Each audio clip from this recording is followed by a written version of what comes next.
YTN 라디오 김우성의 생생경제. 안녕하십니까, 김우성 PD입니다. 요즘 거리를 다니면 선택을 권장하는 후보들 쉽게 눈에 띄죠. 선택, 경제에 있어서도 가장 기본적 행동입니다. 공급과 수요가 만나는 지점, 필요와 충분히 어울리는 지점에서 경제 주체들은 선택이라는 합리적 결정을 합니다. 물론 사은품이 좋아서 불필요한 물건을 선택하는 비합리적인 면도 있습니다. 하지만 운동화를 고르거나 청바지를 고를 때조차도 우리의 선택은 진지하고 합리적인지 항상 묻고 있습니다. 어떤 종류의 선택이든 보편적 경제 행위에서 말하는 합리적 선택이 있길 이 선택의 기간 중에 바라봅니다. 오늘은 한국 경제의 위기와 해법, 희망을 들여다보는 중점 진단, 연세대학교 경제대학원 김정호 교수와의 마지막 시간 준비되어 있습니다. 오늘도 수많은 방송 중에 YTN 라디오 김우성의 생생경제를 선택해 주신 애청자 여러분께 감사드리면서 문을 엽니다.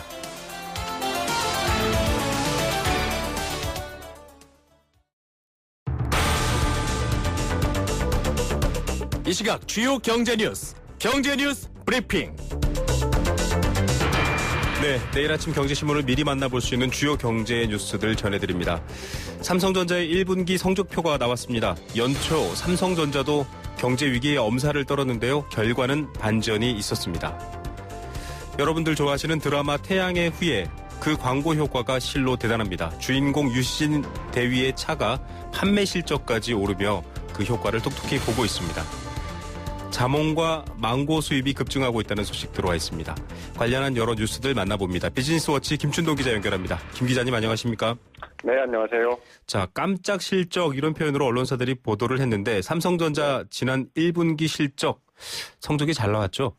네, 오늘 이제 1분기 실적을 발표를 했는데요. 연결 재무제표 기준으로 6조 6천억 원의 영업이익을 기록을 했습니다.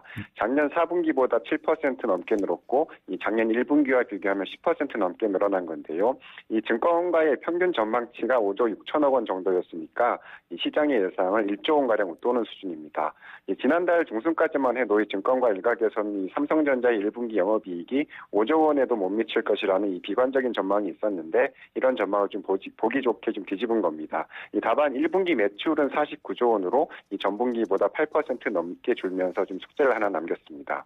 예, 연초에 이제 핸드폰도 휴대폰도 스마트폰도 안심할 수 없다 이런 얘기했는데 좀 좋아진 배경 역시 이런 스마트폰 때문이겠죠? 네, 맞습니다. 이 갤럭시 S7 시리즈가 좀 조기에 출시된 효과가 좀 컸고요.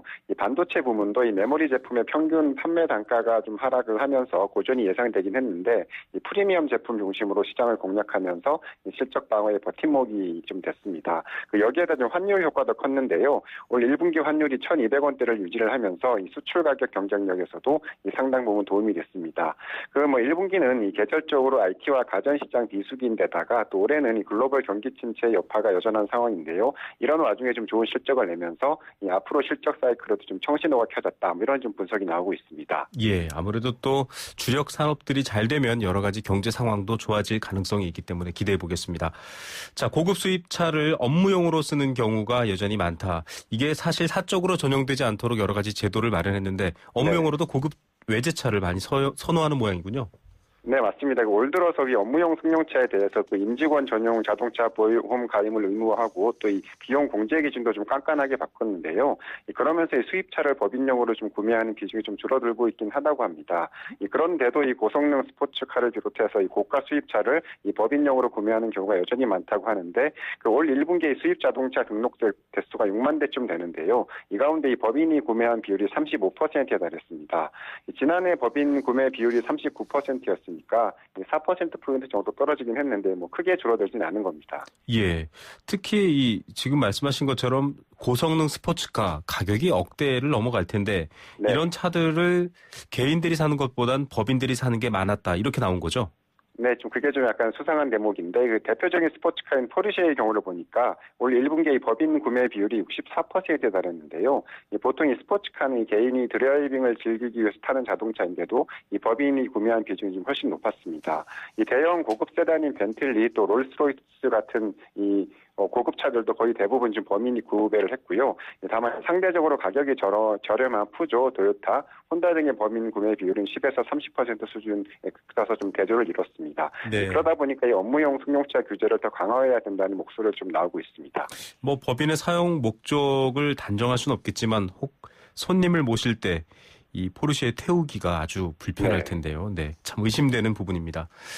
저는 이 드라마 사실 자주 보지 못했는데 요즘 뭐 아주 인기몰이를 하고 있는 드라마 태양의 후예에서 유시진 대위의 에마로 등장하는 현대자동차 투싼이 해외 판매량 400만 대를 돌파했다고요? 네, 투싼은 2004년 3월에 1세대 모델이 나왔고요. 올해 3월까지 해외 시장 누적 판매량이 401만 8,229대로 집계가 됐습니다. 12년 만에 이 400만 대를 넘어선 건데요. 현재 판매 중인 투싼은 지난해 3월에 선보인 3세대 모델인데 이 세대별로 이 판매량을 보면 1세대 투싼이 143만 대, 2세대는 217만 대, 3세대는 현재까지 40만 대가 팔렸다고 합니다.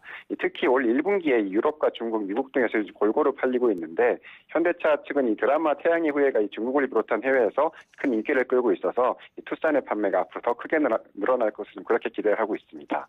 예, 저도 드라마는 못 보지만 유행어는 아는데 이 정말 드라마의 광고 효과가 대단하지 말입니다. 자, 공공발주공사의 하도급 대금 직불제가 도입된다고요? 어떤 내용입니까? 네, 하도급 대금 직불제는 이 공사비나 장비, 자재 대금, 또 임금 등을 이 원사업자를 거치지 않고 이 하도급 업체에 직접 주는 제도를 말하는데요.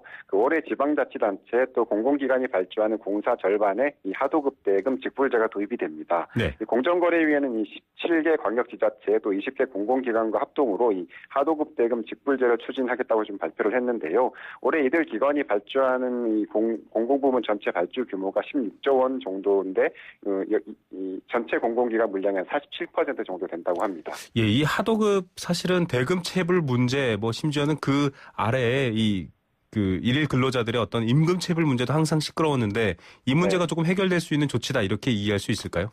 네, 그렇게 보시면 될 것 같습니다. 실제로 최근 5년간 좀 하도급법 위반 행위가 5,800건쯤 되는데요. 이 가운데서 하도급 대금 미지급 문제가 61%에 달했습니다. 그만큼 이 원사업자들이 중소 하도급 업체에 돌아갈 돈을 좀 빼먹는 경우가 많다는 건데요. 사실 지금도 직불제가 운영되고 있긴 한데 좀 활성화가 안 되다 보니까 이 정부가 이 공공발주공사부터 이 하도급 대금 직불제를 좀 확대하고 나섰다 이렇게 보시면 될 것 같습니다. 예, 안 그래도 말 많고 탈 많은 이 하도급 제도 좀 이 직불 문제만이라도 잘 됐으면 좋겠습니다. 망고 또 자몽 이 열대 과일에 속하는데 이 과일들의 수입이 급증하고 있다 이런 뉴스가 들어와 있네요. 네, 농촌경제연구원에 따르면요, 지난해 자몽 수입량이 2만 5천 톤으로 전년보다 32%나 늘었고요. 2010년과 비교하면 3.5배나 급증을 했습니다. 망고 수입 증가세는 더 가파른데 지난해 망고 수입량이 1만 3천 톤이었는데요. 2010년과 비교하면 10배 이상 늘었다고 합니다. 이 자몽과 망고 수입이 크게 늘면서 이 열대과일 수입량도 덩달아 좀 증가세로 보이고 있는데요.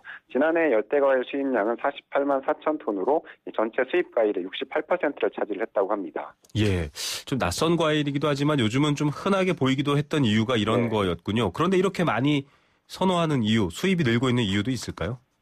네, 자몽이나 망고의 이 과일들이 주스나 빙수, 스무디 인기를 좀 등에 업고 수입량이 좀 급증을 하고 있다고 하는데요. 이 과거의 열대과일 소비 패턴을 보면 그냥 신선 과일을 그냥 먹는 경우가 많았는데 2014년부터는 이 주스나 과일 빙수, 아이스크림 등의 가공품으로 좀 확대가 되면서 이 수요가 좀 다양해지고 있다고 합니다.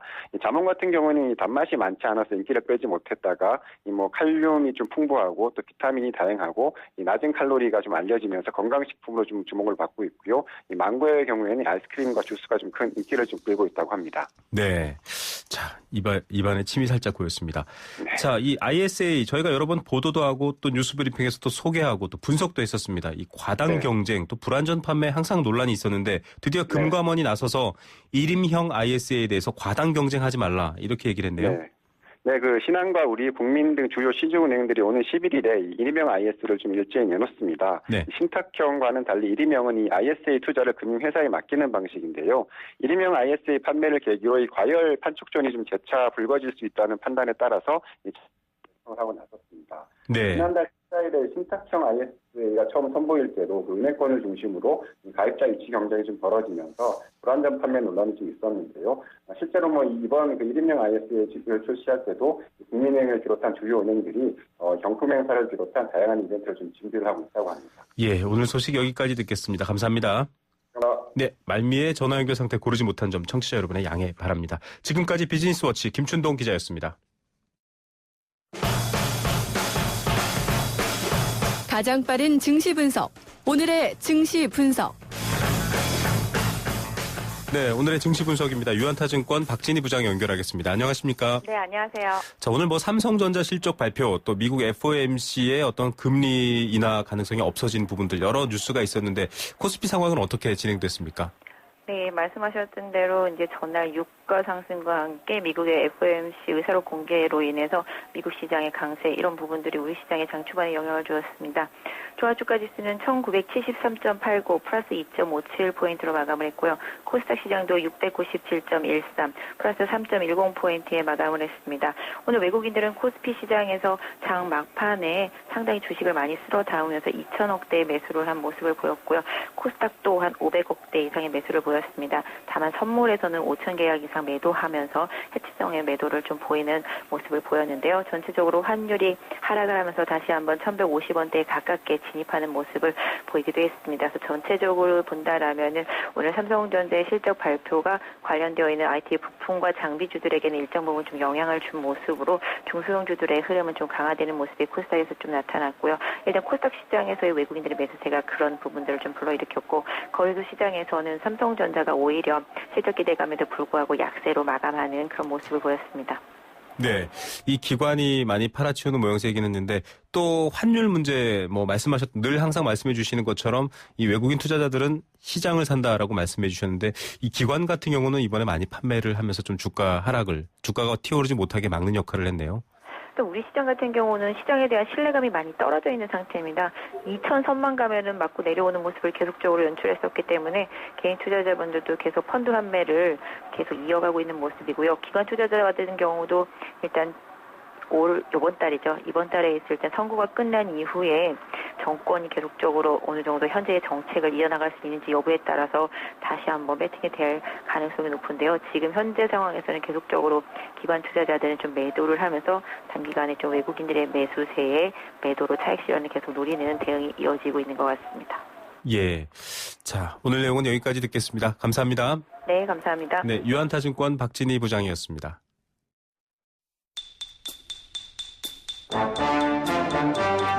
경제 탐구 생활. 네, 생생경제 함께하고 계십니다. 1부 포스코와 함께했고요. 1부 마치면서 퀴즈 선물 상식 함께하는 경제 탐구 생활 시간입니다. 정답 맞춰주시면 알칼리수로 건강해지는 내 몸 에이수 알칼리 생수 한 박스 드리고요. 2016년 매주 목요일 응답하는 여행 스케치의 가로수길 콘서트 나무야 공연 티켓도 드립니다. 또 소년 가온이 영웅이 되는 이야기 정동극장 20년 내공이 모인 기획공연 가온 티켓 선물도 드리고 있습니다. 단문 50원 장문 100원의 정보 이용료가 부과되는 샵 0945 우물정 0945번 문자와 스마트폰 앱 예스로 참여하실 수 있습니다. 문제 나갑니다. 봄철 별미 중에 하나입니다. 딱딱한 마른 목골 몸통에 양쪽으로 각각 5개씩의 다리를 가진 이것이 될 전망이라고 합니다. 그만큼 인기가 많다는 소린데요. 이것 생산량의 90% 이상은 서해에서 잡힙니다. 하지만 최근 무분별한 남획 등 어획량이 지난해보다는 많게는 30%나 줄어들었습니다. 이 때문에 진도, 서천, 인천 등 주요 산지의 경매 가격은 킬로그램당 41,000원 수준으로 작년에 비해 무려 43% 올랐습니다.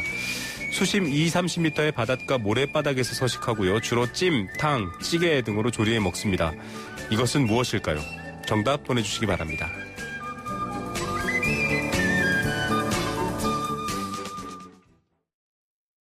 YTN 라디오 캠페인 물 없는 한라산, 물 없는 제주 바다를 상상할 수 있나요? 제주의 아름다운 자연과 풍경은 깨끗하고 건강한 물이 있기에 가능합니다. 제주를 아름답게 만들어주는 건강한 물은 우리의 몸과 마음도 아름답게 만들어줍니다. 건강한 몸과 마음을 지키는 이유 아름다운 물을 사랑하고 지키는 일에서부터 시작됩니다. YTN 라디오 아름다운 물 캠페인은 광동제약과 제주특별자치도 개발공사와 함께합니다.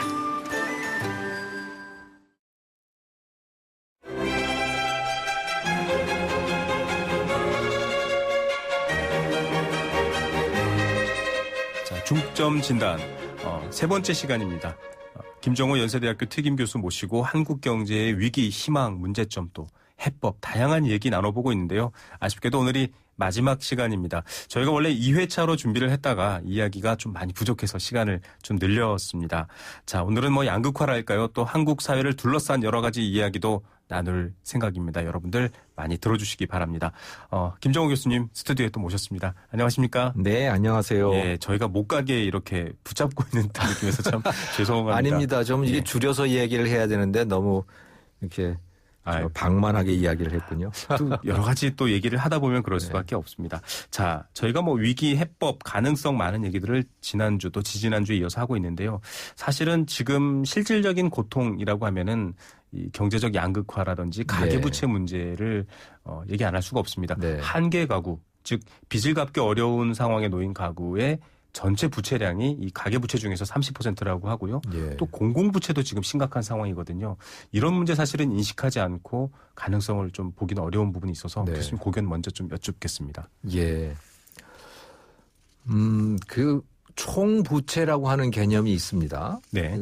그러니까 우리나라의 모든 부채를 뜻하는 것이죠. 거기에는 가계부채도 들어가고 또 정부의 부채도 들어가고 또 기업의 부채도 들어가고 그렇습니다. 그런데 이 부채들이 전체적으로 다 늘어나고 있어요. 근데 지금 우리가 걱정하는 거는 가계부채와 국가부채, 공공부채 이 두 가지를 주로 걱정을 하는데요. 네.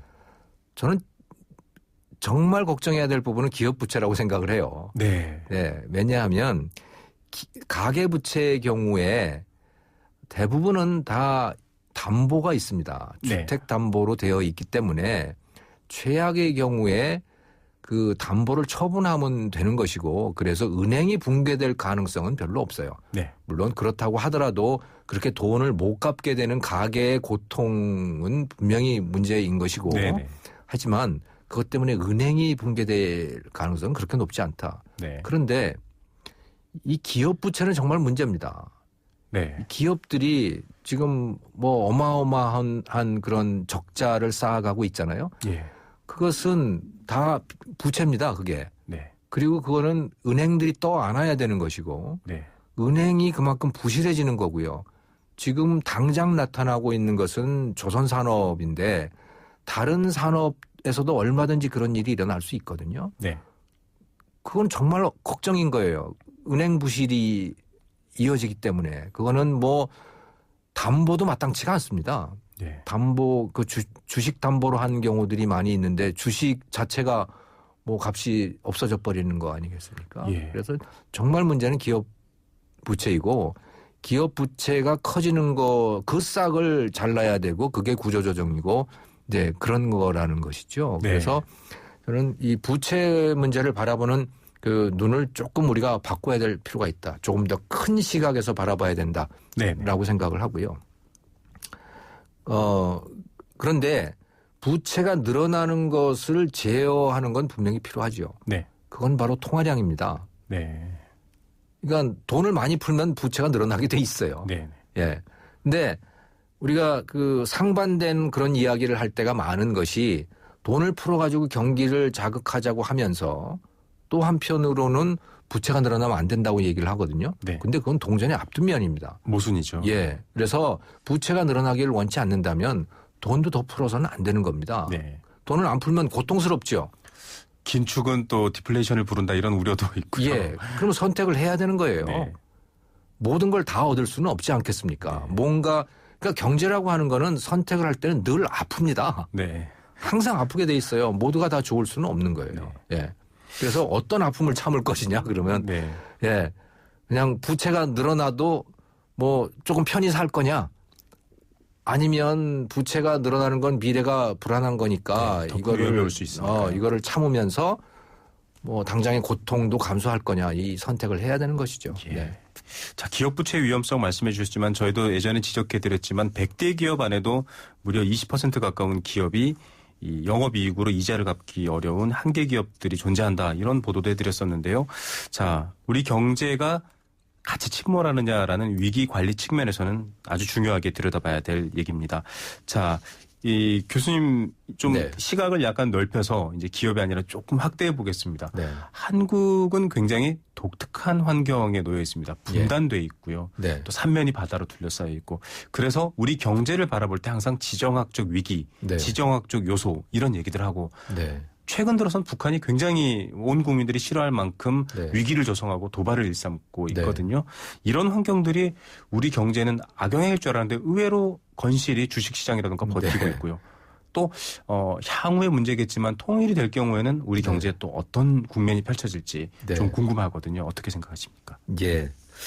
이제는 뭐 한국 사람들도 그렇고 뭐 세계인들도 다 그렇고 뭐 북한에서 뭐라고 하든 뭐 안 믿는 것 같아요. 영향을 안 받습니다. 좀 놀랍습니다. 안 믿는다는 건 이야기죠. 그 네. 투자 자기 돈을 걸고 투자를 하는 것인데 네네. 주식이라고 하는 것이 네. 주식 가격이 변하지 않는 걸 보면 누구도 안 믿는 거예요. 그냥 사재기도 없고요. 예. 예. 라면 생수 사재기도 정치적으로 없고요. 호들갑들은 떨지만 서로 네네. 하지만 진심으로는 그래 봐야 뭐 어떡할 거야 뭐 이제 네. 이런 생각들을 하고 있는 것 같습니다. 그런데 그러다가 사고가 터지면 어떨지 그건 걱정이긴 합니다. 항상 대비는 해야 되겠죠. 예. 네. 통일이라고 하는 것은 한국인에게 저는 뭐 세계인에게도 마찬가지라고 생각을 합니다만 굉장한 기회라고 생각을 해요. 네. 네, 여기서 평화적인 무드가 조성이 돼서 이 동아시아라든가 시베리아라든가 이런 데의 투자 붐이 얼마든지 조성이 될 수가 있고 그것은 중동 붐만큼이나 네. 세계 경제의 호재가 될 수가 있죠. 예, 또 어마어마한 양의 사회 간접 자본 투자. 그렇죠. 예. 준비됐습니다. 그리고 그 사회 간접 자본 투자라고 하는 것이 그냥 돈을 쏟아붓는 것이 아니고 그렇게 투자를 하면 거기에서 굉장한 생산이 이루어질 수가 있기 때문에 네. 거기 뭐 자원도 많이 있고 또 농업 생산도 엄청나게 늘어날 수 있고 그래서 이거는 한반도의 통일이라고 하는 것은 우리 한국인에게뿐만이 아니고 세계적으로도 굉장한 기회가 될 수 있다라고 네. 생각을 합니다.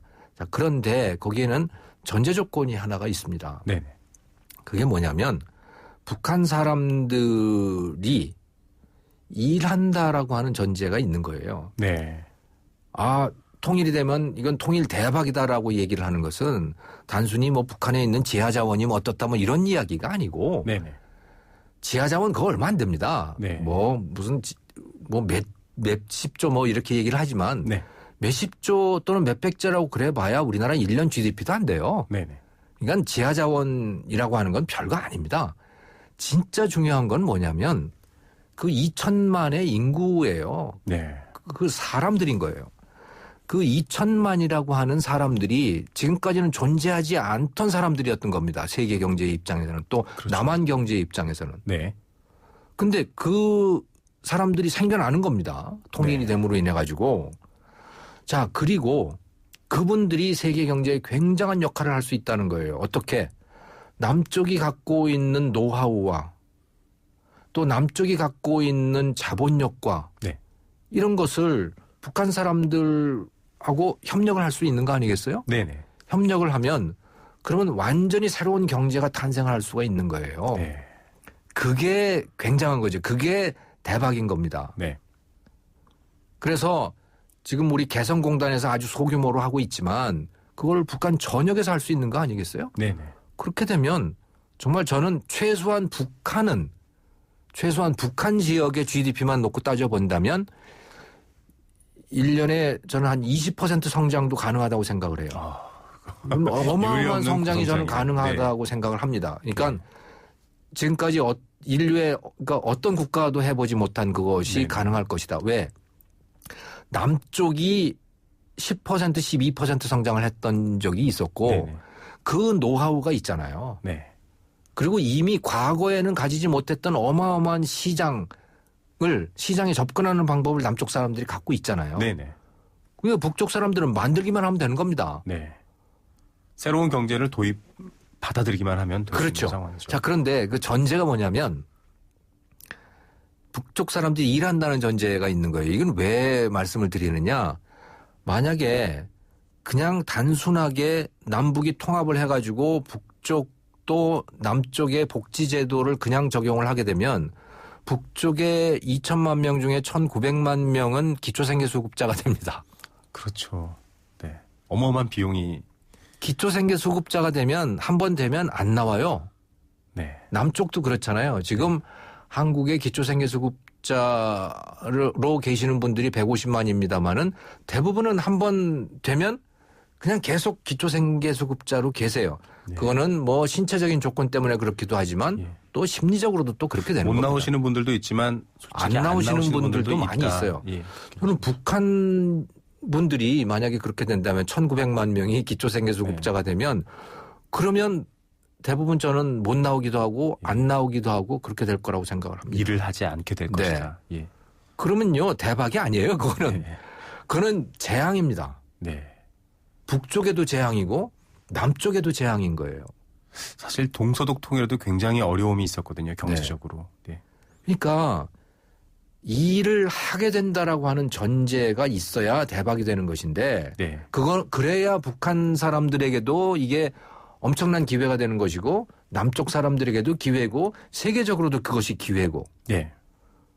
근데 그러자면 어떻게 해야 되느냐. 그거는 상당한 어떤 결단이 있어야 되는 거죠. 네. 단순한 통일이 아니다. 그것은 어쩌면 그냥 양쪽 체제는 서로 다른 체제를 유지하면서 여권을 갖고 왕래를 하는 그런 방식이 돼야 될 수도 있고 뭐 그건 아무튼 고민을 해봐야 되는 겁니다. 네. 네. 예.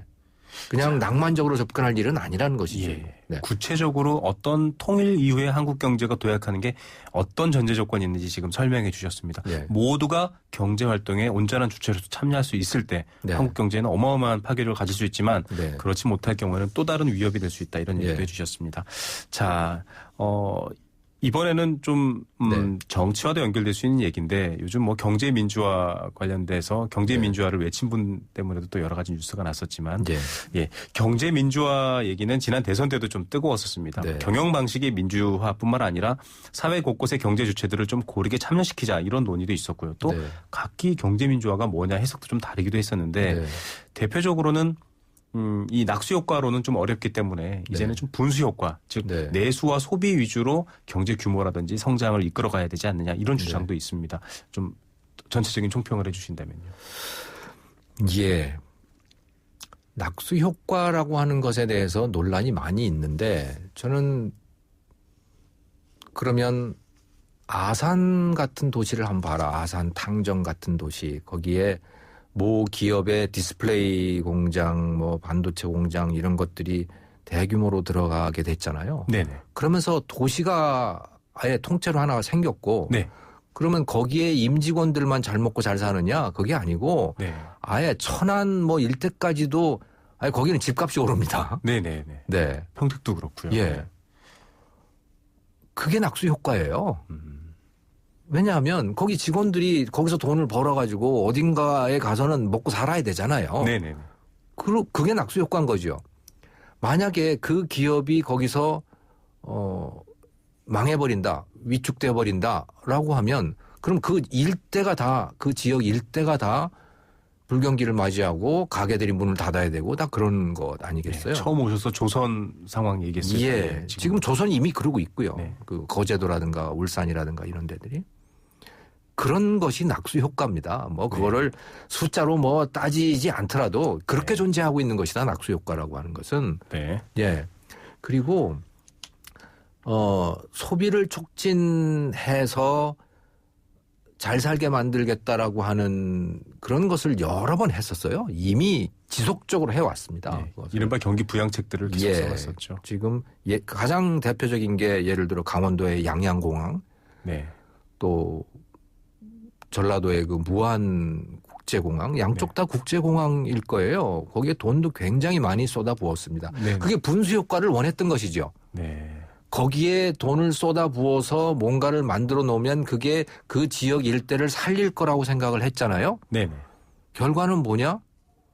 그냥 유령 건물이 하나 생겨버린 거예요. 네. 그거 안 하고 다른 데 썼으면 훨씬 더 좋았을 것을. 네. 예.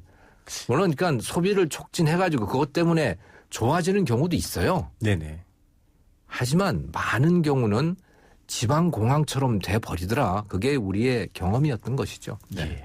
결국은 교수님께서 지금 지적해 주신 것처럼 이 분수 효과 역시 정책적으로 그냥 실행할 문제가 아니라 예. 좀 구체적인 이 동기부여를 좀 만들어내야 되겠다라는 생각도 얻게 됐습니다. 그렇습니다. 궁극적으로는 뭔가 세상에 내다 팔 만한 물건을 만드는 그런 일이 벌어져야 거기서 소득이 생기고 그 네. 주변에 또 다른 일자리들이 생겨나고 네.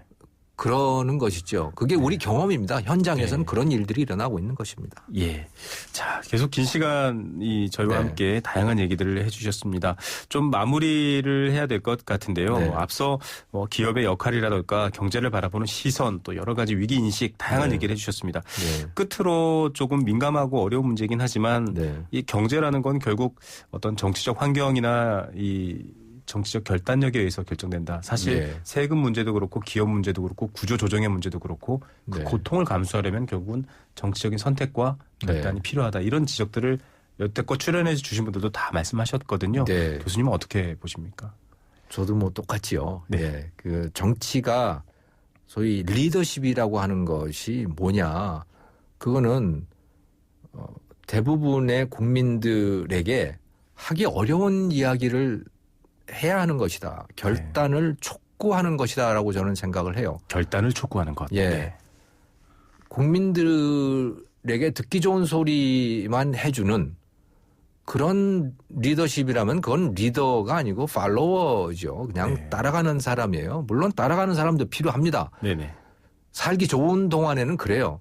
하지만 위기에는 리더가 필요한 거예요. 리더는 그 따르는 사람들에게 국민들에게 듣기 싫은 이야기, 네. 결단을 촉구하는 그런 일을 해야 된다. 그러면 그 결단은 무엇일까? 지금 지난 2시간 동안 계속 해온 이야기는 대기업들 수출 주력 업종 6개 그 업종들이 지금 추락하고 있다는 말씀을 드렸고 네. 거기에 속한 그 구성원들이 각성을 해야 하고 네. 결단을 하고 변화해야 된다는 말씀을 드렸습니다만 그들의 변화를 촉구해야 되죠. 네. 정치인이. 네. 네. 또 중요한 거는요. 9988이라고 하잖아요. 네. 9988입니다. 그러니까 대기업은 얼마 안 되고 대부분은 중소기업, 영세기업인 거예요. 네. 많은 경우에 그분들이 대기업의 낙수 효과를 통해서 살아왔었어요. 네. 음으로 양으로 어떤 식으로든 이제 혜택을 받던 거죠. 그런데 그 혜택이 사라지고 있어요. 네. 그러면 이제 남은 일은 뭐냐? 그 9988 대다수의 중소기업과 영세기업 그분들의 각성이 이제 필요한 겁니다. 네. 그분들이 스스로 일어나야 돼요. 그분들이 대기업의 낙수 효과를 기대하는 그런 상태에서 벗어나 가지고 스스로 대기업이 돼서 스스로 낙수 효과를 만들어내야 하는 겁니다. 이제. 네. 뭐 규모의 차이는 있을 수 있겠지만. 그렇죠. 네. 뭐 대기업이 당장은 안 되더라도 강소기업이 되고 네. 세계로 진출을 해야 되는 겁니다. 네. 그래서 스스로 낙수 효과를 만들어내야 돼요.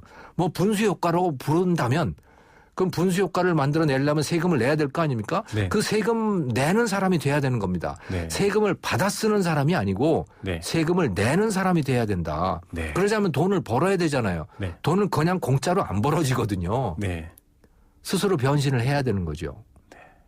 그 변신을 그 태도의 변화를 누가 촉구할 거냐? 정치인이 촉구를 해야 되는 거예요. 네. 그게 진짜 리더인 것이죠. 네. 근데 그런 리더가 잘 안 보이네요. 그런 리더가 잘 안 보이고 박근혜 대통령이 가끔 그런 역할을 지금 하려고 하고 계세요. 네. 네. 하지만 뭐 잘 안 받아들여지고 설득력도 떨어지고 네. 지금 그런 상태라고 저는 봅니다. 그래서 저는 야당에서 이제 진정한 리더가 나와야 된다. 국민들의 인식의 변환과 태도의 변화를 촉구하는 그런 진정한 리더가 나와야 된다. 그렇게 생각합니다. 예. 뭐 정치를 앞두고 사실은 정치의 계절을 앞두고 교수님 말씀하신 것처럼 팔로워도 필요하지만 위기의 시대에는 팔로워가 아니라 리더가 필요하다. 그것은 예. 어려운 것을 또 힘든 것을 결단하도록 촉구하는 일이다. 많은 분들이 공감하실 것 같습니다. 네, 감사합니다. 세 차례에 걸쳐서 모셨는데요. 여러 가지 얘기 감사드립니다. 또 네. 자주 저희 스튜디오에 나와주시기 부탁드리겠습니다.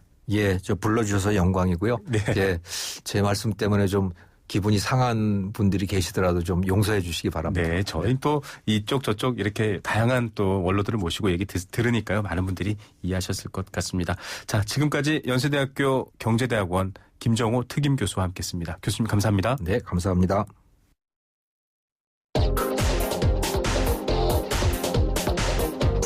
세계 경제를 듣는 창, 글로벌 경제 이슈. 네, 오늘 이 한반도 바깥에는 어떤 경제 상황들이 펼쳐지고 있을까요? 글로벌 경제 이슈 매주 목요일 만나죠. 매일경제신문 박수호 기자 연결하겠습니다. 박 기자님 안녕하십니까? 네, 안녕하세요. 네, 어제 저희가 인터뷰하고도 아주 화제가 됐었습니다. 이 파나마 문건이라고 해서 화제가 더 되고 있고, 이 파나마에 있는 사실 이 법인, 이 법을 담당하는 회사 로펌에서 문건이 유출되면서 더 큰 화제가 되고 있다 이 얘기인데, 뭐 유명 정치인, 갑부 뭐 다 포함되어 있는 굉장히 많은 사연들이 올라와 있습니다. 예, 파나마 페이퍼 사건이라고도 이야기를 하는데요.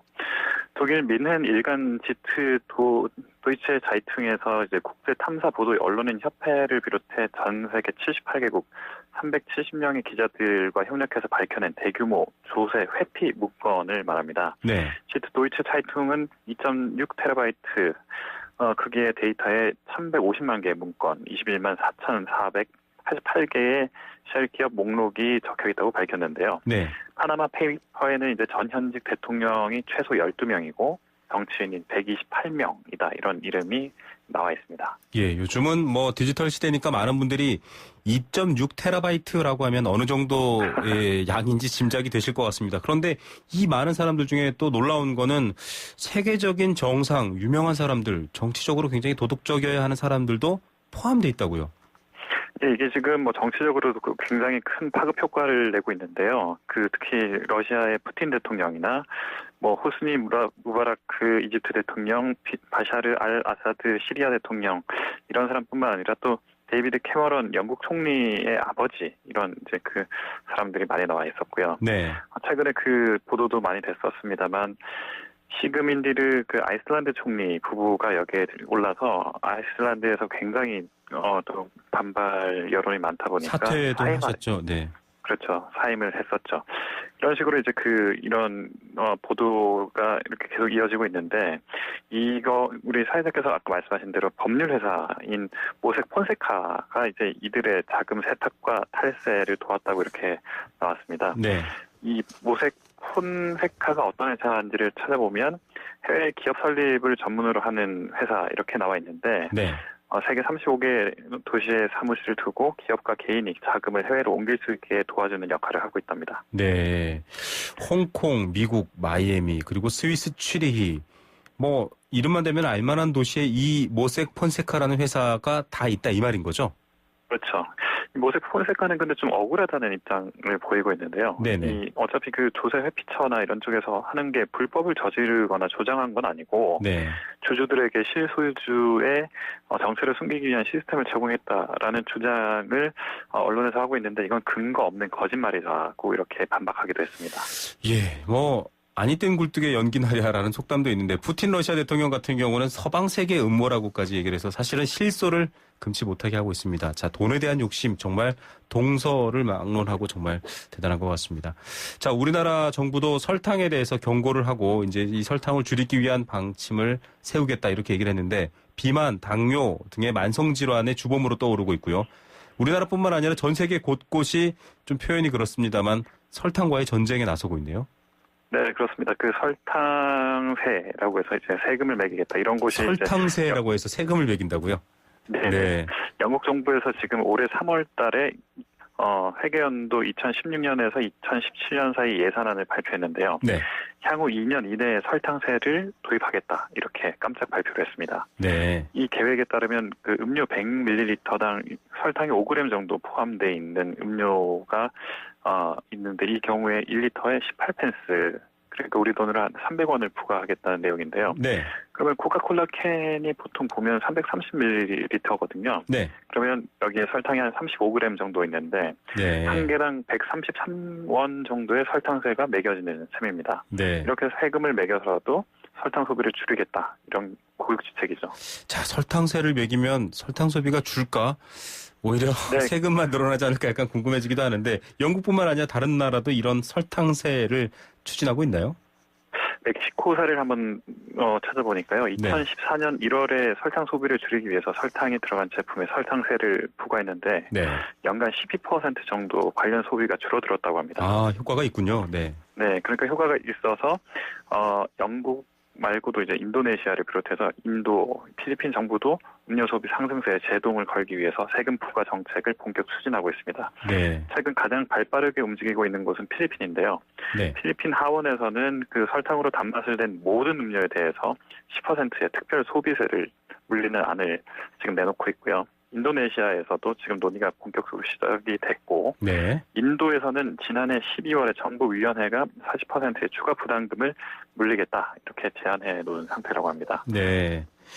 자, 뭐 미국도 여러 가지 조치를 또 추가로 취하고 있는데 이 자판기에서 색깔별로 이 당 영양 성분을 좀 구분하겠다 이런 얘기도 나오고 네네네. 있네요.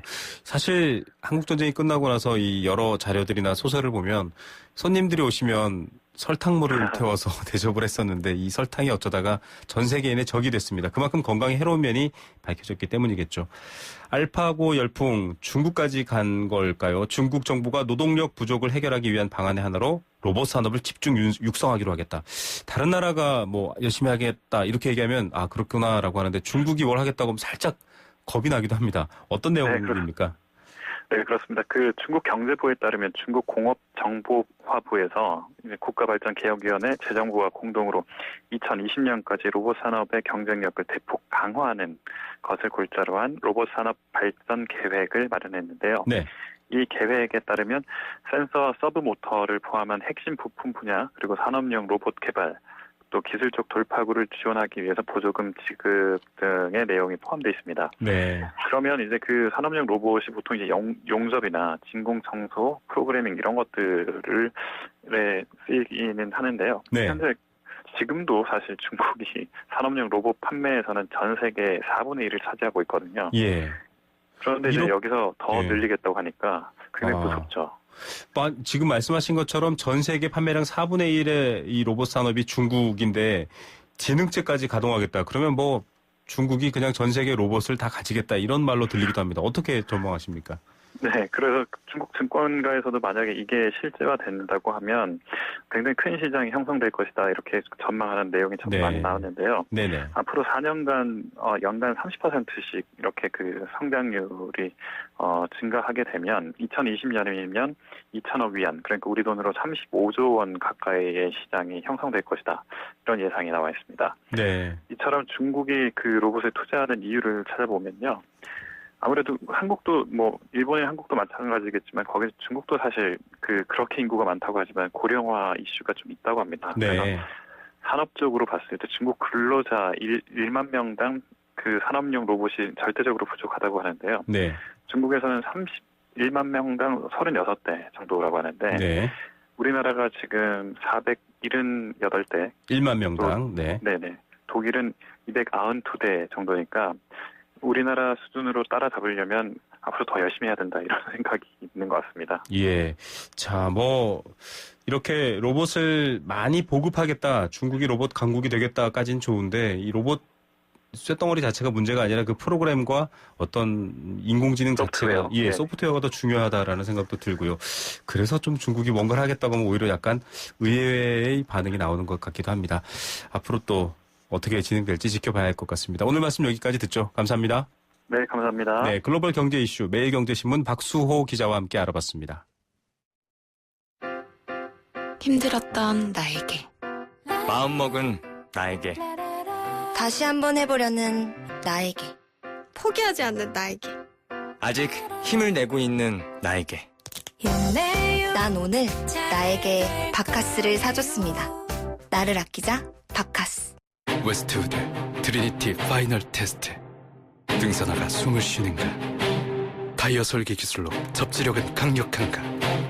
이중 메쉬 공법으로 내구성은 뛰어난가? 이 모든 테스트를 통과해야 비로소 당신의 웨스트우드가 될 수 있다. 웨스트우드. 좋은 상품만 골라 글로벌 자산 배분하면서 관리도 받고 철세도 하고 싶다. 는 고객님, ISA 해외 주식 투자 전용 펀드까지 다양한 절세 방법이 미래에셋증권에 준비되어 있습니다. ISA 해외 주식 투자 전용 펀드 미래에셋증권으로 이사하라. 투자 손실에 유의하세요. 네, 생생경제 포스코와 함께 했습니다. 오늘 퀴즈의 정답, 꽃게인데요. 5372님, 8106님, 쭈꾸미 먹고 싶어요. 예. 본인이 먹고 싶은 게 아니라 정답을 보내주셔야 됩니다. 3569님은 오징어라고 하셨네요. 네. 또, 여러 가지 정답이 많이 나와 있는데, 정답은 꽃게입니다. 정답자 발표해드립니다. 3941님, 연극 티켓 선물로 드립니다. 정답 꽃게. 가족이 양념게장을 좋아해서 자주 무쳐 먹는데 비싸서 수입 냉동으로 먹고 있습니다. 네, 좀 싸져서 국산품 애용하면 좋을 것 같습니다. 5264님 생수 한 박스 선물 드립니다. 꽃게. 1년에 한 번 먹을까 말까 하는데 올해는 꿈도 못 꾸겠네요. 만개가 시작된 봄인데 봄철 입맛 돋을 때